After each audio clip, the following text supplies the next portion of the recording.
ग्रहण म्हणजे काय, ते भारतात दिसणार आहे का नाही, दिसले तर ते किती वेळ दिसणार आहे, भारतात ते कुठे कुठे दिसणार आहे, जगाच्या पाठीवर ते कुठे कुठे दिसणार आहे, भारतावर त्याचे काय परिणाम होणार आहेत आणि जगावर त्याचे काय परिणाम होणार आहेत, तसेच माणसांच्या राशींवर सुद्धा त्यांचे काय परिणाम होणार आहे, हे मी आता तुम्हाला सांगणार आहे.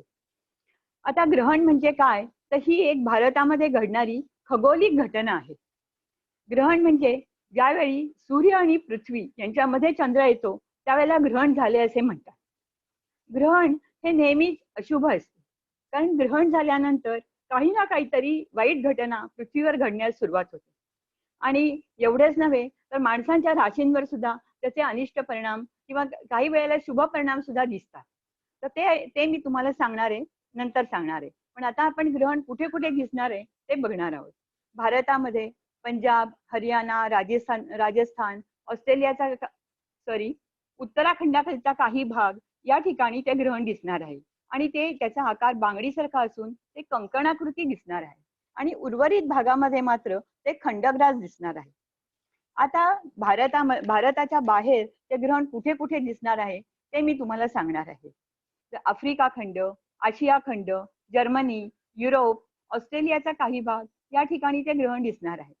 आता ग्रहण जेव्हा होते त्यावेळेला त्याच्या आधी 12 तास त्याचे वेध लागतात. तर आता आपण ग्रहण कधी लागणार आहे ते बघूया.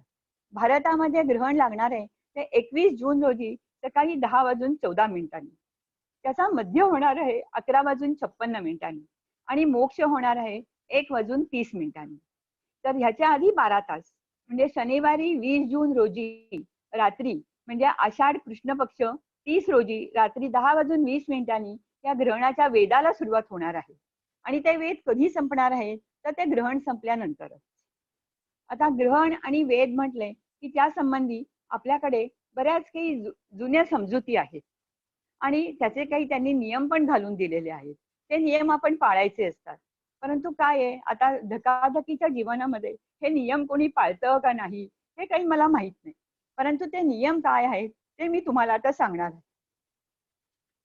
तर घरामध्ये बाल, वृद्ध, गर्भवती स्त्रिया अशा जर कोणी असतील तर त्यांनी त्यावेळेला खाऊ नये किंवा झोपू नये.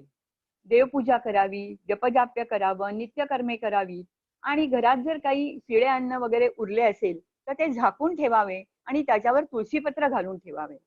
जर तुळशीपत्र घालून ठेवलं नसेल तर ते अन्न हे निषिद्ध मानले जाते आणि चक्क फेकून द्यावे लागते. तसंच अजून एक समज आपल्याकडे आहे की ग्रहण सुटल्यानंतर सगळ्यांनी स्नान केले पाहिजे.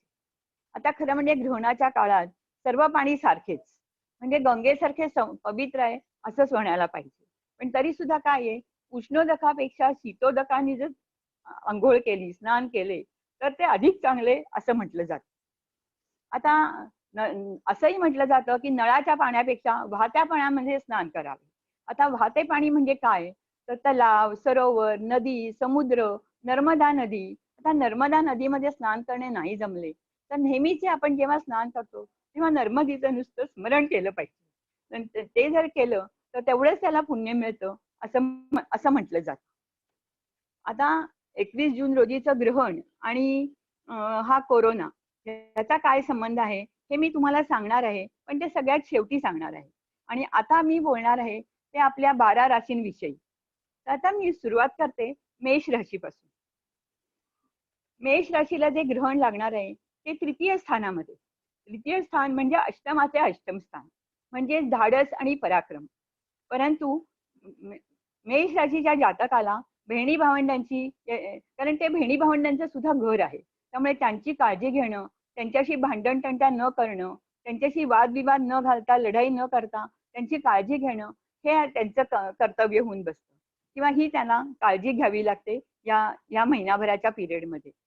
तर आता मेष राशीला उपाय म्हणून त्यांनी सांगितलेलं आहे की मसुराची डाळ लाल रंगाची असते ती आणि गूळ हे देवाला नाही हे दान म्हणून द्यावे आणि देवापुढे साजूक तुपाचा दिवा लावावा.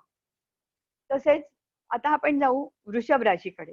वृषभ राशीला जे ग्रहण लागणार आहे ते द्वितीय स्थानामध्ये म्हणजे धनस्थान आणि कुटुंब स्थान. तर धनस्थानामध्ये असल्यामुळे जातकाला पैशाची अतिशय काळजी घ्यावी लागणार आहे. म्हणजे सट्टा, बाजार, जुगार ह्या ठिकाणी जर ते तो जातक काम करत असेल तर त्याला आपल्या पैशाची काळजी घेणं हे